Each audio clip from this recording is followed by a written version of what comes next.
ನನಗಾಗಿ, ನನ್ನ ಮೇಲಿನ ಪ್ರೀತಿಗಾಗಿ ಒಂದು ಓಟನ್ನು ನೀವು ನನಗೆ ಹಾಕಿ ಹೋದರೆ ಒಂದೇ ₹1 ಭ್ರಷ್ಟಾಚಾರ ನಾನು ಮಾಡಲ್ಲ. ಸೊ ಅಷ್ಟು ಓಟ್ಗಳನ್ನು ನೀವು ತಂದುಕೊಳ್ಳಲಿಕ್ಕೆ ಸಾಧ್ಯತೆ, ಅದು ಅದಿಲ್ಲದೆ ನೀವು ಗೆಲ್ಲಲಿಕ್ಕೆ ಸಾಧ್ಯ ಇದೆಯಾ ಅಂತ? ನಾನು ಸಾಮಾಜಿಕ ನ್ಯಾಯದ ಹರಿಕಾರ ಹೇಳುವಂಥ ಸಿದ್ದರಾಮಯ್ಯನವರು ಇಷ್ಟು ವರ್ಷದಿಂದ ಹೋರಾಟ ಮಾಡ್ತಾ ಇದ್ರೆ ಒಂದು ಒಳ ಮೀಸಲಾತಿ ಕೊಡಲಿಲ್ಲ. 10 ವರ್ಷದಿಂದ ಮತ ಕೇಳಲಿಕ್ಕೆ ಮನೆಗೆ ಬಾಗಿಲಿಗೂ ಬರಲಿಲ್ಲ ಅಂತ ಹೇಳಿದ್ರೆ, ಆದರೂ ಅವರು ಗೆಲ್ತಾ ಇದ್ದಾರೆ. ಬಿಡುಗಡೆಯ ಭಾಗ್ಯ ಈ ಬಾರಿ ದಾವಣಗೆರೆ ದಕ್ಷಿಣದಲ್ಲಿ ಬಂದೇ ಬರ್ತದೆ, ಆ ಅಚಲ ವಿಶ್ವಾಸ ನನಗಿದೆ ಸರ್. ದಾವಣಗೆರೆಯಲ್ಲಿ ಬಿಸಿ ಏರ್ತಾ ಇದೆ. ಒಂದು ಕಡೆ ಬೇಸಿಗೆಯ ಬಿಸಿ, ಇನ್ನೊಂದು ಕಡೆ ಚುನಾವಣೆಯ ಬಿಸಿ. ಹೌದು, ಚುನಾವಣೆಯ ಬಿಸಿಯ ಉರಿ ಆಗ್ತಾ ಇರುವವರು ಅಭ್ಯರ್ಥಿಗಳು ಮತ್ತು ಪಕ್ಷಗಳು. ಸೊ ಅಭ್ಯರ್ಥಿಗಳು ಪಕ್ಷಗಳ ಉರಿ ಯಾವ ರೀತಿ ಇದೆ ಅದನ್ನು ತಿಳ್ಕೊಳ್ಳೋಕ್ಕೆ ಬಯಸ್ತಾ ಇದ್ದೇವೆ. ಈ ಹೊತ್ತಿನಲ್ಲಿ ನಮ್ಮ ಜೊತೆಯಲ್ಲಿ SDPI ಪಕ್ಷದ ಅಭ್ಯರ್ಥಿಯಾಗಿ ದಾವಣಗೆರೆ ಚುನಾವಣೆಯಲ್ಲಿ ಸ್ಪರ್ಧಿಸಿರುವ ಅಫ್ಸರ್ ಕುಡ್ಲಿಪೇಟೆಯವರು ಇದ್ದಾರೆ. ಅವರೊಂದಿಗೆ ಮಾತನಾಡೋಣ, ಅವರ ಮಾಹಿತಿಯನ್ನು, ಅವರ ಅಭಿಪ್ರಾಯವನ್ನು ತಿಳಿಯೋಣ ಬನ್ನಿ. ಇದ್ದೀರಿ ಸರ್, ದಾವಣಗೆರೆಗೂ ನನಗೂ ಅವಿನಾಭಾವ ಸಂಬಂಧ. ದಾವಣಗೆರೆ ಜನರ ಹೃದಯದಲ್ಲಿ ನಾನಿದ್ದೇನೆ. ಯಾಕಂದರೆ ನಾನು ಕಳೆದ 8 ವರ್ಷದಿಂದ ದಾವಣಗೆರೆಯ ಉಸ್ತುವಾರಿಯಾಗಿ ಇಲ್ಲಿಯ ಹಲವಾರು ಜ್ವಲಂತ ಸಮಸ್ಯೆಗಳ ಬಗ್ಗೆ ಹೋರಾಟ ಮಾಡಿದವನು. ಮತ್ತು ಇಲ್ಲಿ ಚುನಾವಣೆ ಏನಂದರೆ ಕಳೆದ 35-40 ವರ್ಷದಿಂದ ಒಂದೇ ಕುಟುಂಬದವರು MP ಅವರೇ, ಮಿನಿಸ್ಟ್ರು ಅವರೇ, MLA ಅವರೇ. ಈಗ ಅವರ ಮೊಮ್ಮಗನಿಗೆ MLA ಬೇಕಂದರೆ ಇಲ್ಲಿರುವಂಥ ದಲಿತರು, ಅಲ್ಪಸಂಖ್ಯಾತರು ಎಲ್ಲ ಇವರು ಗುಲಾಮರಾಗಿ ಬದುಕಬೇಕಾ?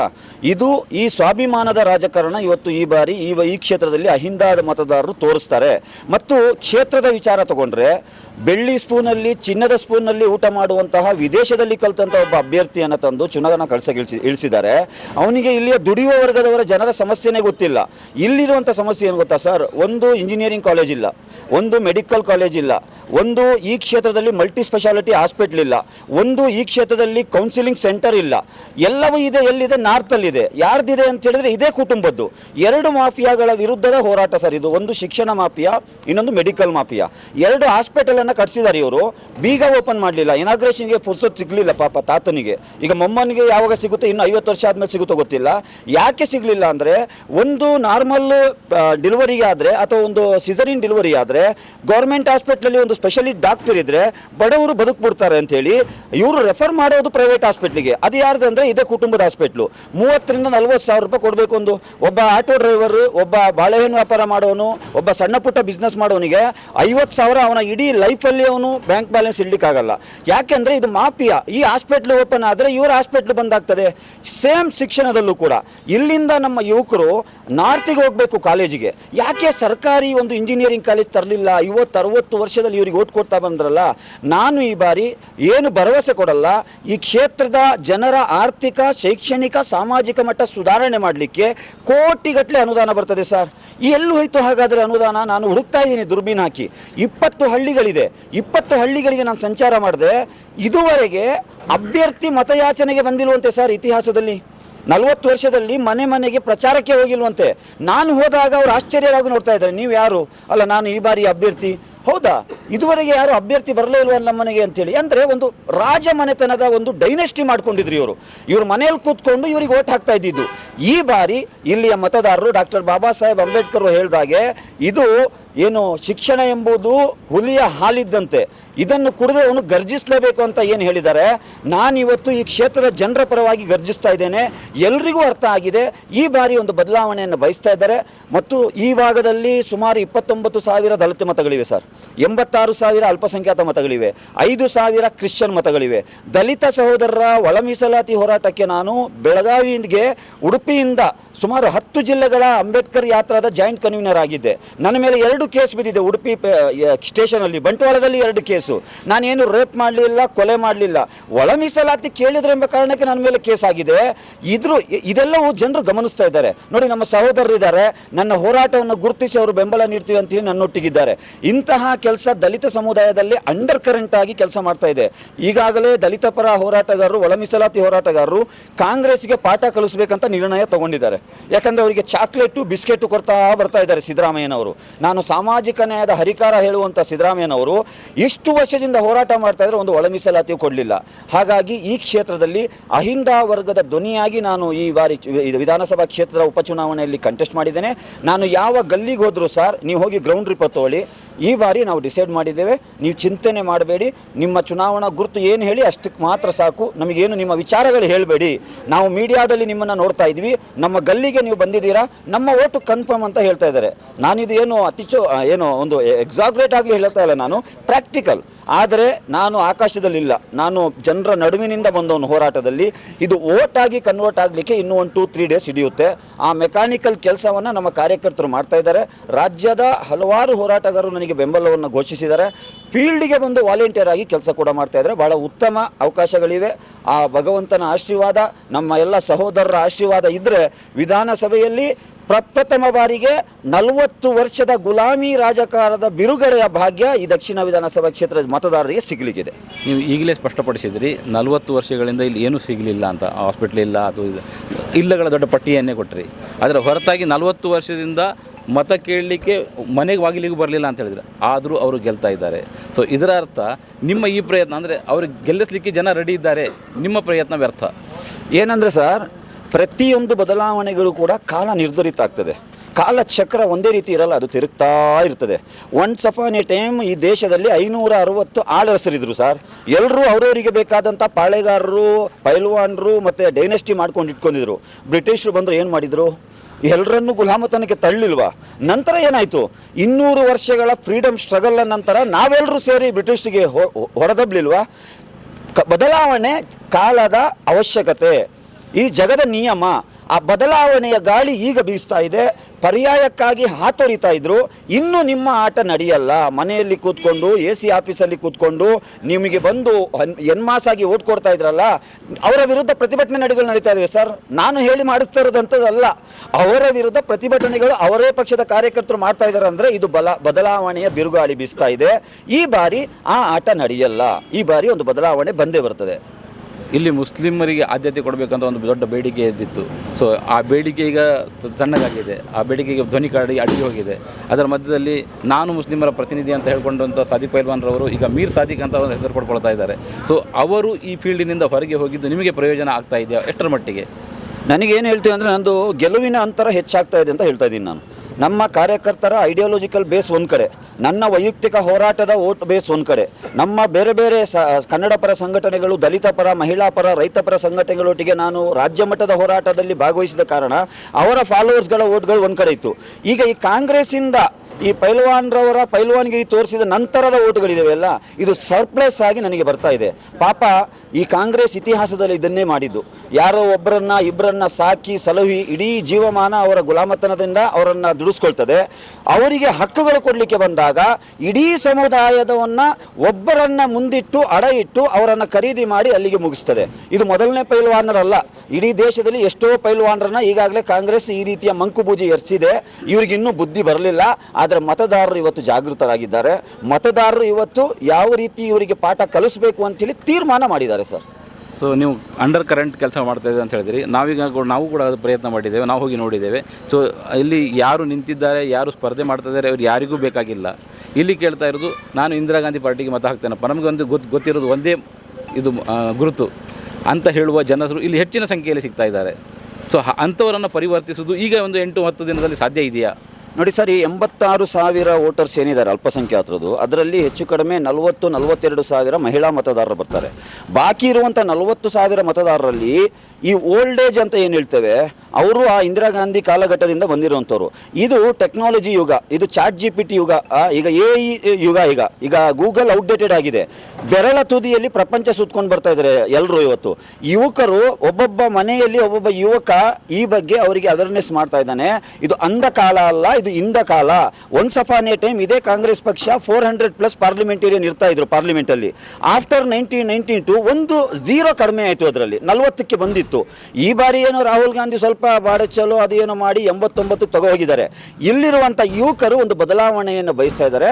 ಅವರ ಮನೆಗಳಲ್ಲಿ ಅವರು ಅವೇರ್ನೆಸ್ ತರ್ತಾ ಇದ್ದಾರೆ. ಹಳೆ ತಲೆಗಳು ಇದ್ದಾವೆ, ನೀವು ಹೇಳ್ದಂಗೆ ಇಲ್ಲ ಅಂತ ಹೇಳಲಿಕ್ಕೆ ಆಗಲ್ಲ. ಅದು ಬೆರಳಿನಿಕೆಯ ತಲೆಗಳು ಇರ್ತವೆ, ಅದೇನು ಮಾಡಲಿಕ್ಕಾಗಲ್ಲ. ಅವರು ಇಡೀ ಜೀವಮಾನ ಅದನ್ನೇ ಮಾಡ್ತಾ ಬಂದಿದ್ದು. ಯುವಕರು ಇದ್ದಾರಲ್ಲ, ಯಾರೂ ಕೇಳಲ್ಲ ಸರ್. ಇವತ್ತು ಸಣ್ಣ ಹುಡುಗನಿಗೆ ನೀನು ಅಂತ ಹೇಳಿ ಮಾತಾಡಿ, ನೀನಂದ್ರೆ ನಿನ್ನಪ್ಪ ಅಂತ ಮಾತಾಡಿಸ್ತಾರೆ. ಯಾರು ಗುಲಾಮತನದಲ್ಲಿ ಬದುಕಲಿಕ್ಕೆ ಇವತ್ತು ಸಾಧ್ಯ ಇಲ್ಲ. ಅದು ಅಂಧ ಕಾಲದಲ್ಲಿ ನಡೆದೋಯ್ತು, ಒನ್ಸ್ ಅಪಾನ್ ಎ ಟೈಮ್. ಇದು ಇಂದ ಕಾಲ, ಇದು 1947 ಅಲ್ಲ, ಇದು 2026. ಬದಲಾವಣೆ ಬರ್ತದೆ.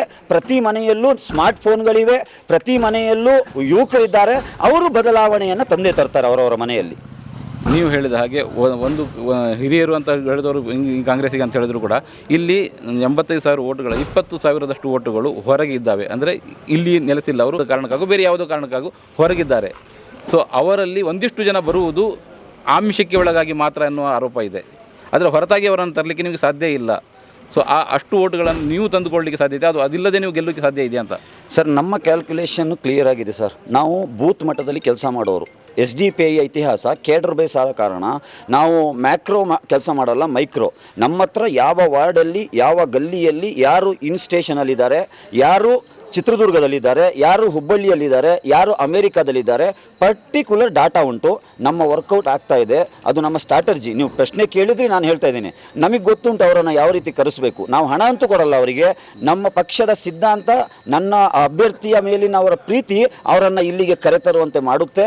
ಯಾಕಂದರೆ ಇದುವರೆಗೆ ಅವರು ಕೂಡ ಬಯಸ್ತಾ ಇದ್ದಿದೆ ಏನಂದರೆ ಇಲ್ಲಿಗೆ ಏನಾದರೂ ಒಂದು ಅಭಿವೃದ್ಧಿ ಆಗಬೇಕಂತೇಳಿ. ನನ್ನ ಮೂಲ ಮಂತ್ರ ಅಭಿವೃದ್ಧಿ, ಈ ಕ್ಷೇತ್ರದ ಅಭಿವೃದ್ಧಿ. ಇಲ್ಲಿರುವಂಥ ದಲಿತರ ಜೀವನ ಮಟ್ಟ ಸುಧಾರಿಸಬೇಕು, ಅಲ್ಪಸಂಖ್ಯಾತ ಆರೋಗ್ಯ ಮಟ್ಟ ಸುಧಾರಿಸಬೇಕು, ಶೈಕ್ಷಣಿಕ ಮಟ್ಟ ಸುಧಾರಿಸಬೇಕು.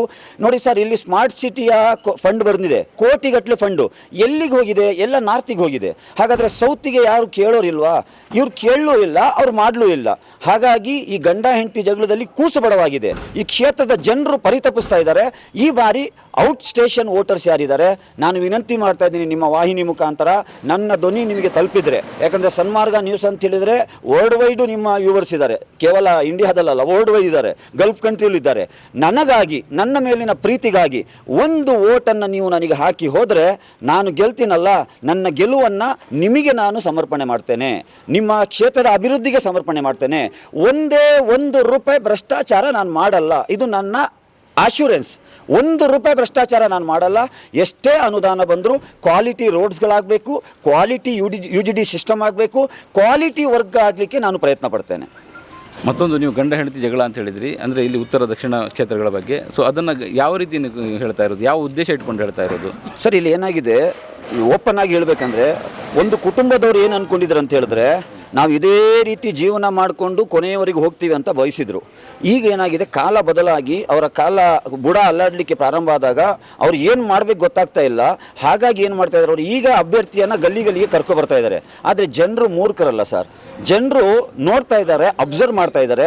ನಾರ್ತ್ ಯಾವ ರೀತಿಯಾಗಿದೆ, ಸೌತ್ ಯಾವ ರೀತಿಯಾಗಿದೆ. ಜಾಸ್ತಿ ದೂರ ಇಲ್ಲ, ರೈಲ್ವೆ ಟ್ರ್ಯಾಕ್ ನೀವು ಪಾರ್ ಮಾಡಿದರೆ ನಾರ್ತ್. ಆ ಕಡೆ ಹೋದರೆ ನಿಮಗೆ ಏನು ದೊಡ್ಡ ದೊಡ್ಡ ಬಿಲ್ಡಿಂಗ್ ಸಿಗುತ್ತೆ, ಒಳ್ಳೆ ಮಾಲ್ಗಳು ಸಿಗುತ್ತೆ, ಒಳ್ಳೆ ಗೌರ್ಮೆಂಟ್ ಆಫೀಸುಗಳು ಸಿಗುತ್ತೆ. ಯಾಕಂದರೆ ಇಲ್ಲಿರುವ ಜನರು ಏನು ಪ್ರಾಣಿಗಳ, ಹಾಗಾದರೆ ಯಾಕೆ ಇಲ್ಲಿಗೆ ಬರಲಿಲ್ಲ ಅಂತ ಆಲೋಚನೆ ಮಾಡ್ಲಿಕ್ಕೆ ತೊಡಗ್ತಾ ಇದ್ದಾರೆ. ನಾನು ಯಾಕೆ ಅನ್ನೋ ಪ್ರಶ್ನೆ ನಿಮಗೆ ಅಲ್ಲ, ಗೊತ್ತಿಲ್ಲ. ಇವ್ರು ಏನು ಮಾಡಿದ್ದಾರೆ ಅಂದರೆ, ನಾವಿಲ್ಲಿ ಅಭಿವೃದ್ಧಿ ಮಾಡಿದ್ರೆ ಇವರು ಡೆವಲಪ್ ಆಗಿಬಿಡ್ತಾರೆ. ಒಂದು ಮನೆಯಲ್ಲಿ ಒಬ್ಬ ಡಾಕ್ಟರ್ ಆದರೆ, ಒಬ್ಬ ಇಂಜಿನಿಯರ್ ಆದರೆ ಇವ್ರ ಮಾತು ಮನೆ ಕೇಳಲ್ಲ. ಮತ್ತೆ ಅವರ ಆರ್ಥಿಕ ಮಟ್ಟ ಸುಧಾರಣೆ ಆಗುತ್ತೆ, ಶೈಕ್ಷಣಿಕ ಮಟ್ಟ ಸುಧಾರಣೆ ಆಗುತ್ತೆ. ಗುಲಾಮತನಕ್ಕೆ ಅವ್ರು ಒಗ್ಗೊಳ್ಳಲ್ಲ, ಸ್ಲೇವ್ಸ್ ಆಗಿ ಅವ್ರು ಇರಲಿಕ್ಕೆ ತಯಾರಿರಲ್ಲ. ಬಾಬಾ ಸಾಹೇಬ್ ಅಂಬೇಡ್ಕರ್ ಕೂಡ ಹೇಳಿದ ಅದನ್ನೇ ನಾನು ಮೊದಲಿಗೆ ಹೇಳಿದೆ, ಶಿಕ್ಷಣ ಎಂಬುದು ಹುಲಿಯ ಹಾಲಿದ್ದಂತೆ, ಅದನ್ನು ಕುಡಿದವನು ಗರ್ಜಿಸಲೇಬೇಕಂತೇಳಿ. ಈ ಮಕ್ಕಳು, ದಲಿತರ ಮಕ್ಕಳು, ಅಲ್ಪಸಂಖ್ಯಾತರ ಮಕ್ಕಳು, ಹಿಂದುಳಿದ ವರ್ಗದವರ ಮಕ್ಕಳು ಸ್ಲಮ್ಮಲ್ಲೇ ಜೀವನ ಮಾಡಬೇಕಂತ ಅವರ ಕನಸು. ಅದಕ್ಕಾಗಿ ಇಲ್ಲಿ ಡೆವಲಪ್ ಮಾಡಲಿಲ್ಲ ಅವರು. ಆದರೆ ಅಫ್ಸರ್ ಕೊಡ್ಲಿಪೇಟೆ ಈ ಸ್ಲಮ್ಮಿಂದ ಬಂದವನು, ಬಡ ರೈತ ಕುಟುಂಬದಿಂದ ಬಂದವನು, ಗಲ್ಲಿಯಿಂದ ಬಂದವನು. ನಾನು ಮಾತ್ರ ಅಲ್ಲ, ನನ್ನ ಸಮುದಾಯ, ನನ್ನ ಸಮಾಜವೂ ಡೆವಲಪ್ ಆಗಬೇಕಂತ ಆಲೋಚನೆ ಮಾಡೋನು. ಎಲ್ಲರೂ ಡೆವಲಪ್ ಆಗಬೇಕಂತ ಆಲೋಚನೆ ಮಾಡೋ ನಾನಾದ ಕಾರಣ ನನಗೆ ಇವರು ಬೆಂಬಲವಾಗಿ ನಿಂತರೆ ಇವರ ಎಲ್ಲರ ಸಮಸ್ಯೆಗೆ ಪರಿಹಾರ ಕಂಡುಕೊಳ್ಳಲಿಕ್ಕೆ ಸಾಧ್ಯ ಇದೆ. ನೀವು ಕಂಡುಕೊಂಡ ಪ್ರಕಾರ ಈ ದಾವಣಗೆರೆ ದಕ್ಷಿಣ ಅನ್ನೋದು ಸ್ಲಮ್ ಮತ್ತು ಮುಸ್ಲಿಮರ ಏರಿಯಾ. 10ಕ್ಕಿಂತ ಹೆಚ್ಚು ಸ್ಲಮ್ಗಳಿವೆ ಸರ್, 10ಕ್ಕಿಂತ ಹೆಚ್ಚು. Heart of district head quarter Davanagere, ನಾಚಿಕೆ ವಿಚಾರ ಅಲ್ವಾ ಸರ್? ಹಾಗಾದರೆ ಸ್ಲಮ್ ಡೆವಲಪ್ಮೆಂಟಿಗೆ ಬರ್ತಾ ಇದೆಯಲ್ಲ ಹಣ, ಎಲ್ಲಿ ಹೋಗ್ತಾ ಇದೆ ಕೋಟಿಗಟ್ಟಲೆ? ಯಾಕೆ ಸ್ಲಮ್ಮಿಂದ ಅವರನ್ನು ತೆಗೆದು ಒಂದು ಒಳ್ಳೆ ರೀತಿಯಾದಂಥ ಒಂದು ಅಪಾರ್ಟ್ಮೆಂಟ ಏನೋ ಒಂದು ಮಾಡಿ ಅವರಿಗೆ ಜೀವನ ಮಟ್ಟ ಸುಧಾರಿಸ್ಲಿಕ್ಕೆ ಆಗಲ್ವಾ? ಯಾರಿಗೆ ಬೇಕಾಗಿತ್ತು? ಇಲ್ಲಿರುವಂತಹ ಜನಪ್ರತಿನಿಧಿಗಳಿಗೆ ಆಲೋಚನೆನೇ ಇಲ್ಲ ಸರ್. ಈಗ ನಾನು ಕೇಳ್ತಾ ಇದ್ದೀನಿ, ಒಬ್ಬ ಮಲ್ಟಿ ಕ್ರೋರ್ ಬಿಸ್ನೆಸ್ ಮ್ಯಾನ್ ಫ್ಯಾಮಿಲಿಯಿಂದ ಬಂದಂತಹ ಅಭ್ಯರ್ಥಿ ನಾನಾಗಿದ್ದರೆ ನಾನು ಬೆಳಿಗ್ಗೆ ಅದು ಏನು ಆಲೋಚನೆ ಮಾಡ್ತೇನೆ, ನಂದು ಅಲ್ಲಿ 5 ಕೋಟಿ ಇನ್ವೆಸ್ಟ್ ಮಾಡಿದ್ದೇನೆ, ಅದು 10 ಕೋಟಿ ಹೇಗಾಗಿ ಮಾಡಬೇಕಂತ ಹೇಳಿ ಅಲ್ವಾ? ಇವರಿಗೆ ಜನರ ಸಾಮಾನ್ಯ ನೋವು ಹೇಗೆ ಅರ್ಥ ಆಗುತ್ತೆ ಸರ್? ನೋಡಿ, ಇದು ಸ್ಕಿನ್ ಮುಟ್ಟಿದರೆ ಅರ್ಥ ಆಗುತ್ತೆ ನಿಮಗೆ, ನಾನು ಮುಟ್ತಾ ಇದ್ದೀನಿ ಅಂತೇಳಿ. ದೂರ ನಿಂತ್ಕೊಂಡು ನಿಮಗೆ ಅದ್ರ ಫೀಲ್ ಆಗಲ್ಲ. ನಾನು ಜನರೊಟ್ಟಿಗಿದ್ದೀನಿ ಸರ್, ನನಗೆ ಗೊತ್ತುಂಟು, ನಾನು ಹೋರಾಟ ಮಾಡಿದ್ದೇನೆ. ಪೌರ ಕಾರ್ಮಿಕರಿಗೆ ಕಾಯಮಾತಿಗೊಳಿಸಿ ಅಂತೇಳಿ ಎಷ್ಟು ವರ್ಷದ ಹೋರಾಟ ಸರ್. ಅವರು ನಮಗೆ ಬೇಕಾಗಿ ನಮ್ಮ ಚರಂಡಿ ಕ್ಲೀನ್ ಮಾಡ್ತಾರೆ, ನಮ್ಮ ಬೀದಿ ಕ್ಲೀನ್ ಮಾಡ್ತಾರೆ, ಅವರು ನಮ್ಮ ಮನೆ ಮನೆಗಳನ್ನು ಸ್ವಚ್ಛಗೊಳಿಸ್ತಾ ಇದ್ದಾರೆ, ಬೀದಿಗಳನ್ನು. ಅವರಿಗೆ ಒಂದು ಕಾಯಮಾತಿ ಮಾಡಲಿಕ್ಕೆ ಒಂದು ಲಾಯಕ್ಕೆ ಆಗಲಿಲ್ಲ. ನಿಮಗೆ ಬುದ್ಧಿ, ನಿಮಗೆ ಅಷ್ಟು ಶಕ್ತಿ ಇಲ್ವಾ? ಅವರು ಪರಿತಪಿಸ್ತಾ ಇದ್ದಾರಲ್ಲ ಸರ್. ಇದು ನನಗೆ ಗೊತ್ತುಂಟು. ಪೌರ ಕಾರ್ಮಿಕರ ಹೋರಾಟದಲ್ಲಿ ಭಾಗವಹಿಸಿ ಚಿಕ್ಕಮಗಳೂರಲ್ಲಿ ಅರೆಸ್ಟ್ ಆಗಿದ್ದೀನಿ ನಾನು. ಚಿಕ್ಕಮಗಳೂರಿನ ಪೌರ ಕಾರ್ಮಿಕರ ಹೋರಾಟ ಅನಿರ್ದಿಷ್ಟಾವಧಿ ಧರಣಿಯಲ್ಲಿ. ಅದೇ ರೀತಿ ಡಾಕ್ಟರ್ ಸರೋಜಿನಿ ಮಹಿಷಿ ವರದಿಯಲ್ಲಿ ಕನ್ನಡಿಗರಿಗೆ ಖಾಸಗಿ ಉದ್ಯೋಗದಲ್ಲಿ ಮೀಸಲಾತಿ ತರಬೇಕಂತ ಹೇಳಿ ಕನ್ನಡ ಪರ ಸಂಘಟನೆಗಳ ಹೋರಾಟ ಬೆಂಗಳೂರಿನಲ್ಲಿ ಏನು ನಡೆದಿತ್ತು ಅದರಲ್ಲಿ ಭಾಗವಹಿಸಿ ಅರೆಸ್ಟ್ ಆಗಿದ್ದೀನಿ ನಾನು. ಇದು ಕೋಡಿಯಲ್ಲಿ ಚಂದ್ರಶೇಖರ್ ಅವರೊಟ್ಟಿಗೆ ರೈತರ ಹೋರಾಟಕ್ಕೆ ನಾನು ಭಾಗವಹಿಸಿ ಅರೆಸ್ಟ್ ಆಗಿದ್ದೇನೆ. ಯಾಕಂದ್ರೆ ನಾನು ಹೋರಾಟದಿಂದ ಬಂದವನು ಸರ್. ನಾನು ಯಾವುದೋ AC ರೂಮಿಂದ ಬಂದು ಚುನಾವಣೆಗೆ ನಿಂತಿಲ್ಲ, ಯಾವುದೋ ಬಿಸ್ನೆಸ್ ಮಾಡಲಿಕ್ಕೆ ನಾನು ಬಂದಿಲ್ಲ. ನಾನು ಜನರ ಸೇವೆ ಮಾಡಲಿಕ್ಕೆ ಬಂದ ಕಾರಣ ಇವರ ಪಲ್ಸ್ ನನಗೆ ಗೊತ್ತಿದೆ, ಇವರಿಗಾಗಿ ಕೆಲಸ ಮಾಡುವಂಥ ಇಚ್ಛಾಶಕ್ತಿ ನನಗಿದೆ. ಅದೇ ನೀವು ಮಲ್ಟಿ ಕ್ರೋರ್ ಬಿಸ್ನೆಸ್ ಮ್ಯಾನ್ನ ಫ್ಯಾಮಿಲಿಯಿಂದ ಕ್ಯಾಂಡಿಡೇಟ್ ತಂದಾಗ ಅವರು ಆಕಾಶದಲ್ಲೇ ಇದ್ದಾರೆ. ಹೆಲಿಕಾಪ್ಟರ್ ಲ್ಯಾಂಡಿಂಗಿಗೆ ಅದು ಪರ್ಟಿಕ್ಯುಲರ್ ಪ್ಲೇಸ್ ಬೇಕು. ಬಸ್ ಸ್ಟ್ಯಾಂಡಲ್ಲಿ ಪಾರ್ಕ್ ಮಾಡಲಿಕ್ಕೆ ಆಗಲ್ಲ, ಲ್ಯಾಂಡ್ ಮಾಡಲಿಕ್ಕೆ ಆಗಲ್ಲ, ಆಟೋ ಸ್ಟ್ಯಾಂಡಲ್ಲಿ ಮಾಡಲಿಕ್ಕೆ ಆಗಲ್ಲ, ಅಫ್ಸರ್ ಕೊಡ್ಲಿಪೇಟೆ ಹಾಗಲ್ಲ. ದಾವಣಗೆರೆಯ ಮನೆಯ ಮಗ ನಾನು ಯಾವಾಗ ಬೇಕಾದರೂ 24/7 ನಾನು ಜನಸೇವೆಗಾಗಿ ತಯಾರಿರುವಂಥವನು. ಹಾಗಾಗಿ ಇದರಿಂದ ಬಿಡುಗಡೆಯ ಭಾಗ್ಯ ಈ ಬಾರಿ ದಾವಣಗೆರೆ ದಕ್ಷಿಣದಲ್ಲಿ ಬಂದೇ ಬರ್ತದೆ. ಆ ಅಚಲ ವಿಶ್ವಾಸ ನನಗಿದೆ ಸರ್. ನಿಮ್ಮ ಎದುರಾಳಿ ಯಾರು? ನನ್ನ ಎದುರಾಳಿ ಯಾರೆಲ್ಲ ಪ್ರತಿಸ್ಪರ್ಧಿಗಳಿದ್ದಾರೆ ಎಲ್ಲರನ್ನ ಭಾವಿಸಿದ್ದೀನಿ ಇದುವರೆಗೆ. ಇನ್ನು ನೋಡುವ ಎಷ್ಟೆಲ್ಲ ಪೈಲ್ವಾನ್ಗಳು ತಮ್ಮ ಪೈಲ್ವಾನ್ಗಿರಿ ತೋರಿಸ್ತಾರೆ ಅಂತೇಳಿ ಇನ್ನೂ ಬಾಕಿ ಇದೆ. ಅಬಿಬಿ ಬಾಕಿ ಹೇ ಟೈಮ್ ಅಲ್ವಾ, ಪಿಕ್ಚರ್ ಅಬಿಬಿ ಬಾಕಿ ಹೇ. ಅಂದರೆ ನಾನು ಕೇಳುವಂಥದ್ದು ಇಷ್ಟೇ, ಯಾರೆಲ್ಲ ಕಣದಲ್ಲಿದ್ದಾರೆ ಅವರ ಡೆಮೊಕ್ರೆಟಿಕ್ ರೈಟ್ಸ್ ಅದು, ಅದನ್ನು ನಾನು ಅವರಿಗೆ ನೀವು ಕಂಪೇಲ್ ಮಾಡಲಿಕ್ಕೆ ಬರಲ್ಲ. ಆದರೆ ಇರುವಂಥವರಲ್ಲಿ ಸ್ವಲ್ಪ ನಿಮ್ಮ ಬಗ್ಗೆ ಕನ್ಸರ್ನ್ ಇರುವಂಥ ಅಭ್ಯರ್ಥಿ ಯಾರಂತ ನೋಡಿದ್ರೆ ಅದು ಅಫ್ಸರ್ ಕೊಡ್ಲಿಪೇಟೆ ನಿಮ್ಮ ಪ್ರಥಮ ಆದ್ಯತೆಯಲ್ಲಿ ಬಂದೇ ಬರ್ತದೆ. ಇದನ್ನು ನೀವು ಇಗ್ನೋರ್ ಮಾಡಲಿಕ್ಕಾಗಲ್ಲ. ಇನ್ನು ಎರಡನೇ ಹಂತದಲ್ಲಿ ಏನು 40 ವರ್ಷದ ಫ್ಯಾಮಿಲಿ ಡೈನೆಸ್ಟಿ ಏನಿದೆ ಅವರು ಮತ್ತು ನಮ್ಮ ನಡುವೆ ನೇರ ಸ್ಪರ್ಧೆ ಅಂತ ನನಗೆ ಫೀಲ್ ಆಗ್ತಾ ಇದೆ. ಇನ್ನು BJP ಅಭ್ಯರ್ಥಿ ಬಗ್ಗೆ ನೀವು ಕೇಳ್ಬೋದು, ನಾನು ಹೇಳ್ತಾ ಇಲ್ಲ, ಜನರು ಹೇಳ್ತಾ ಇದ್ದಾರೆ ಅದು ಅಡ್ಜಸ್ಟ್ಮೆಂಟ್ ಅಂತ ಹೇಳಿ. ಅದು ಅವರೇ ಹೇಳ್ಬೇಕು, ನನಗೆ ಗೊತ್ತಿಲ್ಲ ಏನು ಅಡ್ಜಸ್ಟ್ಮೆಂಟ್ ಮಾಡಿದಾರಂತ. ಏನೇ ಇರಲಿ, ಇಲ್ಲಿ ನೇರ ಸ್ಪರ್ಧೆ ಏನಂದರೆ 40 ವರ್ಷದ ಒಂದು ಫ್ಯಾಮಿಲಿ ಡೈನೆಸ್ಟಿ ಮತ್ತು ನೈಜ ಪ್ರಜಾಪ್ರಭುತ್ವ, ಬಾಬಾ ಸಾಹೇಬ್ ಅಂಬೇಡ್ಕರ್ ಅವರ ಚಿಂತನೆಗಳುಳ್ಳಂಥ ಅಫ್ಸರ್ ಕೊಡ್ಲಿಪೇಟೆ ನಡುವೆ ನೇರ ಸ್ಪರ್ಧೆ ಇದೆ ಸರ್. ಓಕೆ. ನಂದು ಚುನಾವಣಾ ಗುರುತು ಚಿಹ್ನೆ ಪ್ರೆಷರ್ ಕುಕ್ಕರ್. ಪ್ರತಿಯೊಬ್ಬರ ಮನೆಯಲ್ಲೂ ಕುಕ್ಕರ್ ಇದೆ. ಒಲೆಯಲ್ಲೂ ಅದು ಕುಕ್ಕರಲ್ಲಿ ಸೀಟಿ ಬರ್ತದೆ, ಗ್ಯಾಸಲ್ಲೂ ಸೀಟಿ ಬರ್ತದೆ, ಎಲೆಕ್ಟ್ರಿಕ್ ಸ್ಟೋವಲ್ಲೂ ಸೀಟಿ ಬರ್ತದೆ. ಅದಕ್ಕೆ ಪ್ರೆಷರನ್ನು ಕೊಡಿ ನೀವು. ನಾನು ನಿಮಗಾಗಿ ವಿಷಲನ್ನು ಊದ್ತೇನೆ ಅಲ್ಲಿ ವಿಧಾನಸಭೆಯಲ್ಲಿ, ನಿಮಗಾಗಿ ಟೇಬಲ್ ಕುಟ್ಟಿ ನಿಮಗೆ ಅನುದಾನವನ್ನು ತರ್ತೀನಿ. ಸೀರಿಯಲ್ ನಂಬರ್ 4 ನನ್ನ ಚುನಾವಣಾ ಗುರುತು ಕುಕ್ಕರ್. ಪ್ರತಿಯೊಬ್ಬರ ಮನೆಯಲ್ಲೂ ಕುಕ್ಕರ್ ಇದೆ. ಹಾಗಾಗಿ ಎಲ್ಲರೂ ನನ್ನ ಪರವಾಗಿ ಮತ ಮಾಡಬೇಕಂತ ನಿಮ್ಮ ವಾಹಿನಿ ಮುಖಾಂತರ ನಾನು ವಿನಂತಿಸ್ಕೊಳ್ತೇನೆ. ಸೊ ಇದಾಗಿತ್ತು SDP ಅಭ್ಯರ್ಥಿಯ ಮಾತು.